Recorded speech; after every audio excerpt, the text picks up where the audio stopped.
this is Anne. Welcome to Mystical Adventures, where we explore all things mystical, healing, creative, and inspiring. My producer is trying to get me to laugh and making silly jokes, and it worked because I'm laughing now on the inside. No, I laughed out loud as well. So thank you for that, Dave. Welcome to my show. Thank you so much for joining me. This is Mystical Adventures. Today, we are going to continue to explore strengthening our relationship with our body, making friends with our body. This is going to be part 2 of a talk I gave back at the end of March. I decided this topic it felt like this topic needed a part 2. So we're going to continue that discussion today and explore part 2 of making friends with your body, an important part of spirituality. And before we get into that, I want to mention quickly, don't miss next show. I'm having my friend and colleague, Ayurvedic practitioner, Lorraine Kannada, come on the show, and she's going to talk to us about Ayurveda and the doshas, which is really a system for healing your relationship with your body and healing your body. And I'm so looking forward to exploring that Ayurvedic paradigm for how to do that. So don't miss next show.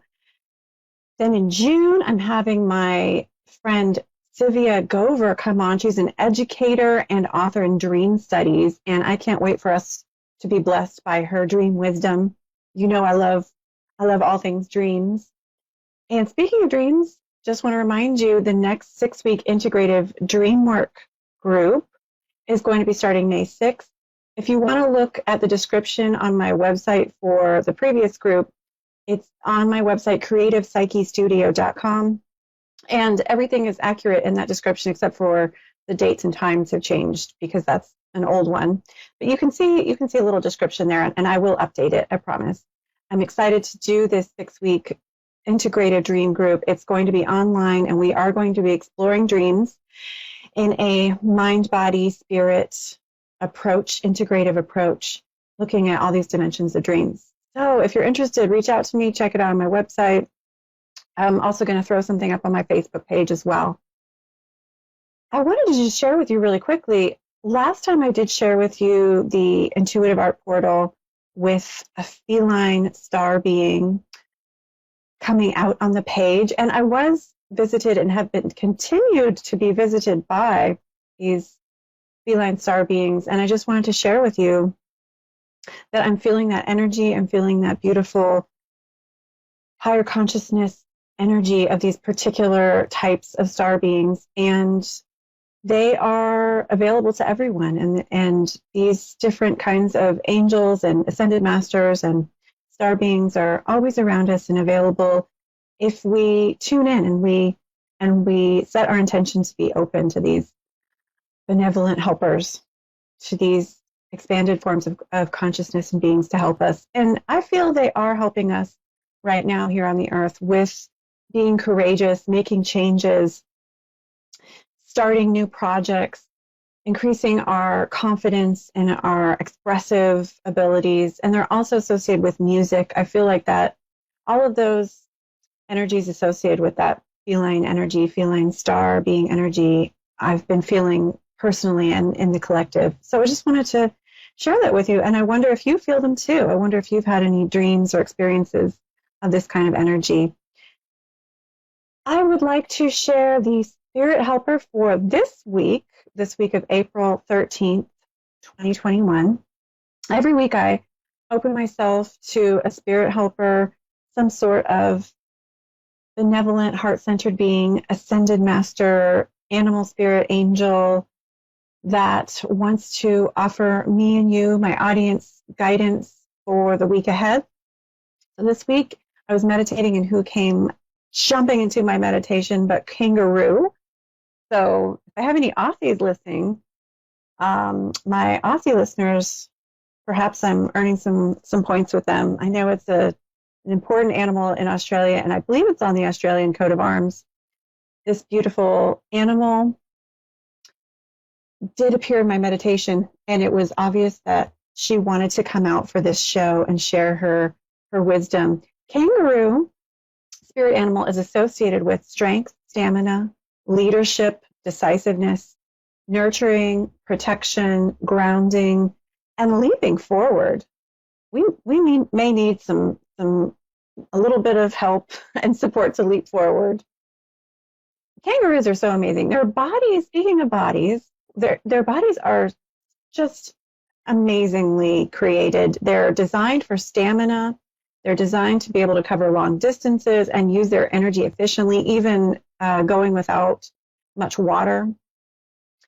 They are marsupials, and Ted Andrews talks about how they can be symbols for birthing something before you're even ready to feel you're ready to start something, because the kangaroo gives birth to her little joeys. That's what the little baby kangaroos are called. And they finish developing in her pouch, the little babies. So unlike a human fetus that just stays in the womb for 9 months, the little joeys spend part of their development in the pouch. And so Andrews talks about this can be a symbol for you might need to start something even though you don't feel like it's ready, and you might need to nurture it as you develop it and grow it, and that might be the path that's best for you. Other folks talk about the kangaroo encourages you to leap forward even if you are unsure. Just go ahead and take a leap. Kangaroos can only move forward. They can only leap forward. They cannot leap backwards. So here is the message that I channeled from Kangaroo Spirit when I tuned in for guidance for this upcoming week, which, as I said, might have something to do with this. The energy of this week might have something to do with those qualities of kangaroo: strength, leadership, decisiveness, leaping forward. I am a free spirit. I come with rays of sunshine and spread cheer. I know when to go and when to stay. I know how to use my body in ways that allow me to procure that which I desire. I use my body to propel me towards my goals. Learn to use your energy properly, in balance with the earth and yourself. Understand that your relationship with this dimension of distance and space can be one of harmony, for the distances you traverse and the time you spend help you align with what is truly important and choose a direction that will lead you to what your heart wants to experience. Thank you, blessed kangaroo spirit animal, talking about stamina, learning how to use your body, learning how to appreciate your body, and be in harmony with this time-space continuum, be in harmony with this journey, and understand how to propel yourself towards your goals, how your body is a part of that. And so I want to ask you, my dear friend tuning in, speaking of your body, do you ever sometimes forget that you even have a body? Do you sometimes get so wrapped up in what you're doing? Perhaps you're just like a floating head, feeling disconnected from this physical experience. You don't even register some body cues for hunger or the need for sleep or even to use the bathroom. Do you sometimes find yourself devaluing your body? Well, this is something that many people experience in modern Western culture, and I believe that some of this has to do with a lot of our religious background and religious dogma, because there's a lot of old religious paradigms that have to do with seeing the physical, seeing the body as something evil, seeing the flesh as many an old religious writing has referred to it as something evil. And, perhaps this was helpful to our spiritual development a long time ago, because it's really important for us to understand as humans, or as spiritual beings having a human experience, that we are more than our bodies, that there is more to life than this physical dimension. And understanding that you are not your body is an important concept to get along the road to spiritual development and unfoldment. So I believe that for some people, this part of our religious heritage was helpful, but I also feel that it is pretty outdated and that most of us have moved past understanding that we are not our body and that we are more than our body. And so for you, if you feel this way, and if in your heart you align with the paradigm that you are more than your body, but that your body is also an important part of this experience, that there's a place for the physical, then it might be helpful to look at some of these old beliefs and look at letting some go and reprogramming them. There are certainly spiritual paths involving asceticism or denial, sacrifice of the physical, sensory deprivation, or things like fasting that are legitimate forms of spiritual development. And I certainly want to recognize that. For most people, however, we find that as we expand our consciousness, that our souls, our spirits are directing us to a path of integration, and that turning away from the physical and denying our body may be moving in the wrong direction. Again, I want to honor, anyone's spiritual path, and if that's your path, then I honor you. But I just want to encourage you to tune into what your path truly is spiritually. And if an extreme path of denial of the physical is not for you, there are other paths to spiritual development. And most people find that a paradigm that embraces the physical as an important aspect of this human experience, which is to be integrated in a balanced way with other aspects, other parts of our being, our mind and our creativity, our intuition, our emotions, our will, our imagination. All of these things are important functions or part of being human. The physical is one important part.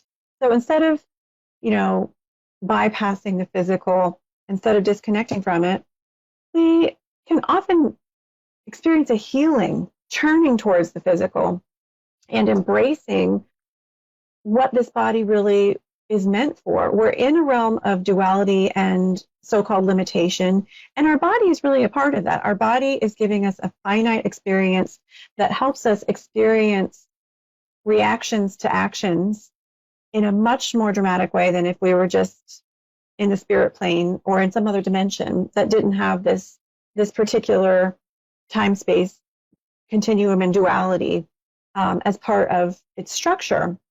So appreciating that having a body is part of what we signed up for. It's part of the human experience, and it's helping to teach us how to manage our energy, how to manage our time, how to take care of ourselves, and the lessons we learn from our senses and the lessons and the experiences that we gain from being able to see and touch and feel and hear. These are part of the human experience. So being able to appreciate what your body does for you can help to strengthen your relationship with your body.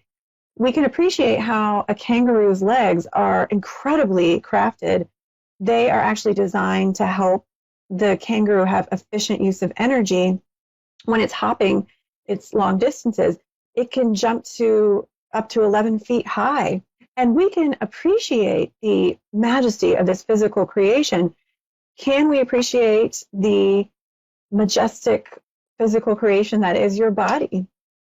Appreciate how your legs can carry you from one place to another, how your arms can experience hugging your loved one, how your eyes can afford you beautiful views of this earth.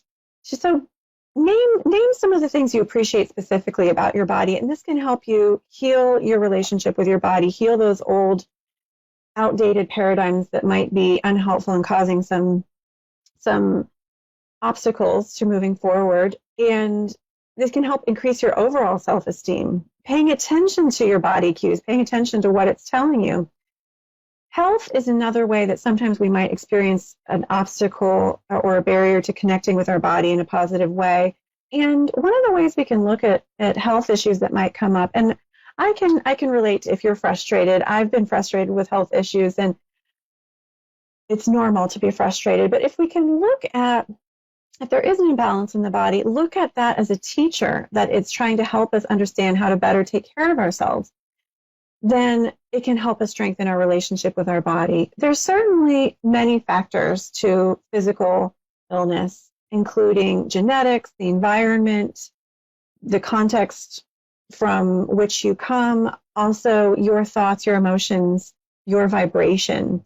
And one of the ways to understand if the emotional or mental imbalances have something to do with your physical imbalance or illness is to sit in meditation and literally imagine conversing with this body part, conversing with the physical illness or what feels out of balance, asking, why are you out of balance? What's the source of this disease? And wait for a response, and then also ask, how can I heal this?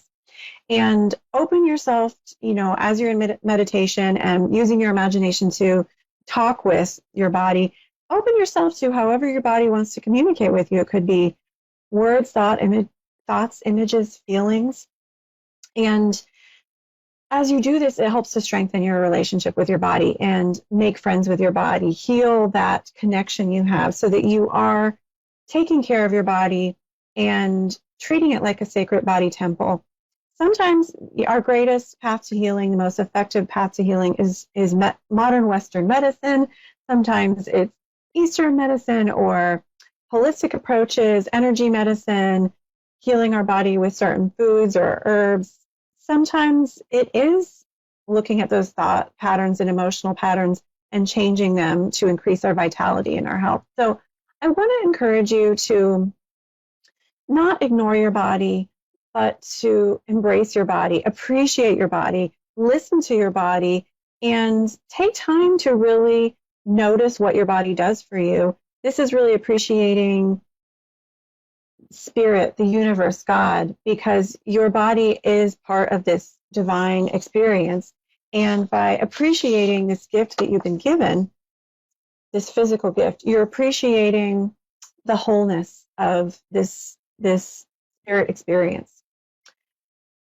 We are at the point in the show where we get to take a caller, and we do have time for a caller. So I'm excited to connect with Kira in London. Hi, Kira. Can you hear me? Hello, how are you? Hello, Kira. Hello. No accent. I'm great. We're talking about our bodies today, making friends with our bodies. How do you feel your relationship is with your body? I think I'm a bit tired and frail at the moment. I could do better, I Yes. guess. So you could More maybe energy. I could put a little have more energy I guess. into healing that relationship, more vitality. Well, Yeah, definitely. sometimes even, setting our intention to increase our vitality can help get the wheels turning and help improve what we can help guide us to make those first changes. So, Kira, how can I help you tonight, my friend? Would you like a general reading? You have a specific question? Yes, I would like a general reading, please. Sure. There'll just be a moment of silence. I'm going to tune into your energy, okay? Okay, thank you.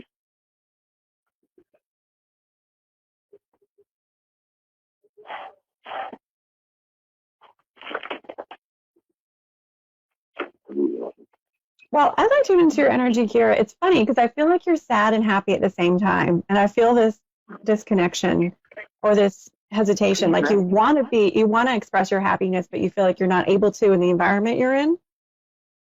Okay. Yeah, that's interesting. Does that make sense? Kind of. I've got a lot going on at the moment, so. Okay.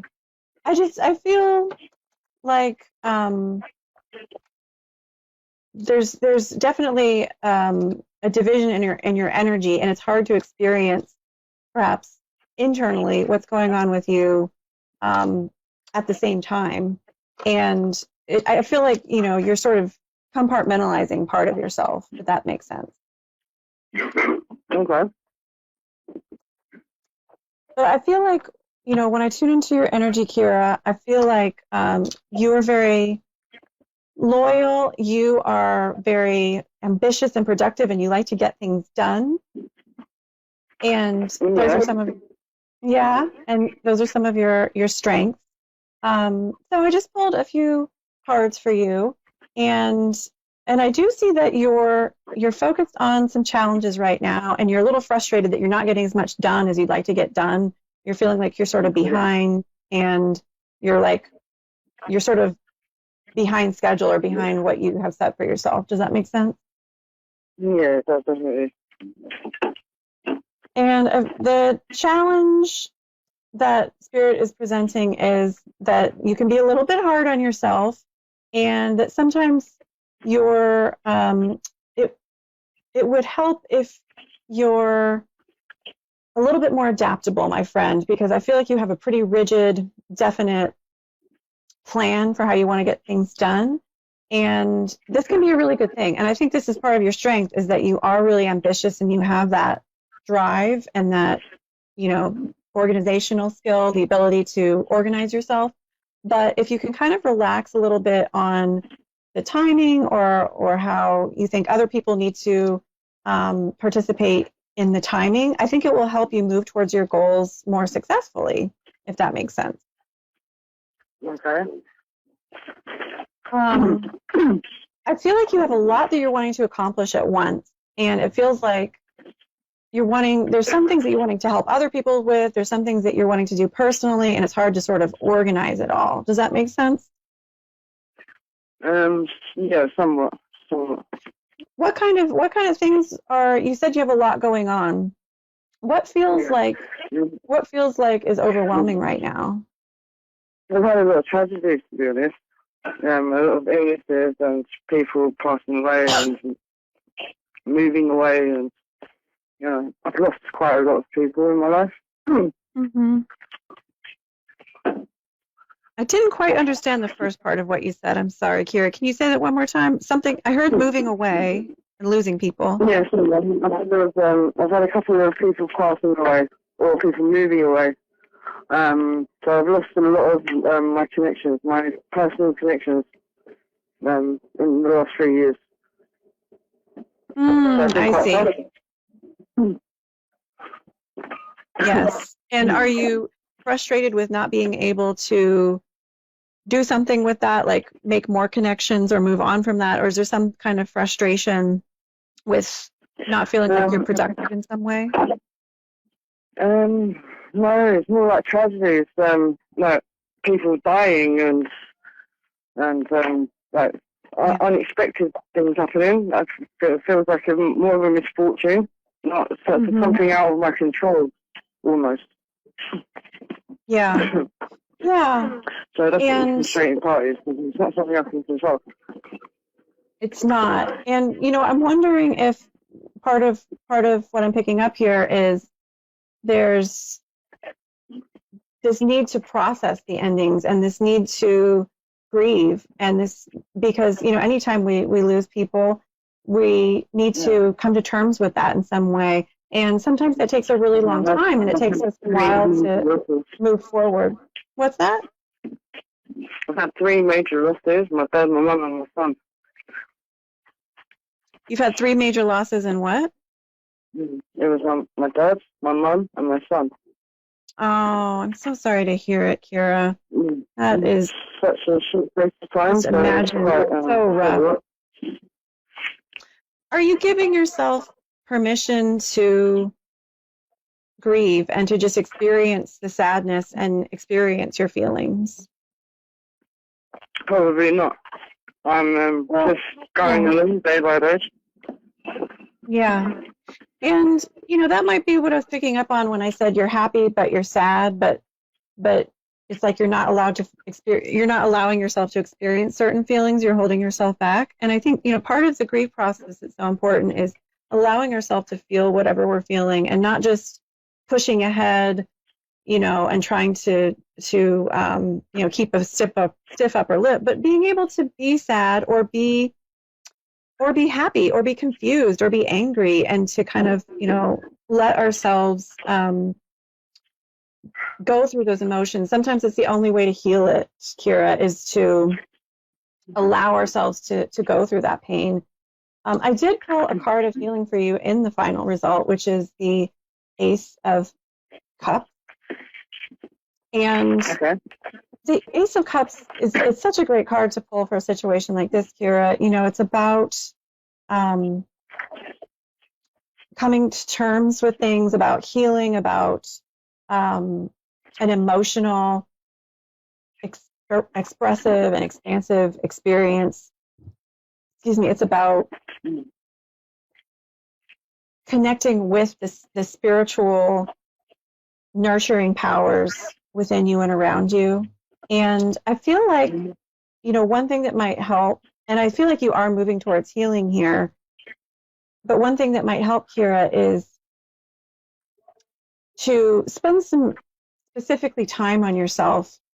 Spend some time allowing yourself to express your feelings. That might mean connecting with a friend or a counselor or a spiritual teacher, but being able to actually express that more, and don't hold yourself back, but kind of, you know, sometimes we need to let ourselves come undone. And does that make sense? Yeah, because I kind of feel like I'm kind of ignoring a lot of things because everything's happening so rapidly, one after the other. I'm just moving along and not really processing it. Yeah. And not really getting to terms with what's going on. Just ignoring it like it didn't happen. And it's becoming overwhelming. I'm almost feeling a bit lonely as well in my own thoughts. And I think that's really the message that's coming through, is you're wanting to be productive and move forward, but it's actually holding you back. So take time to nurture yourself and really let yourself turn towards those emotions. It can really help you to heal, my friend. Well, we are coming to the end of the show. We've just got a few seconds left. But Kira, I want to thank you so much for calling in, my dear. Have a beautiful, blessed week. And I want to thank you, callers and listeners and viewers, for tuning in. Have a beautiful, blessed week, and I will see you next show. Take care.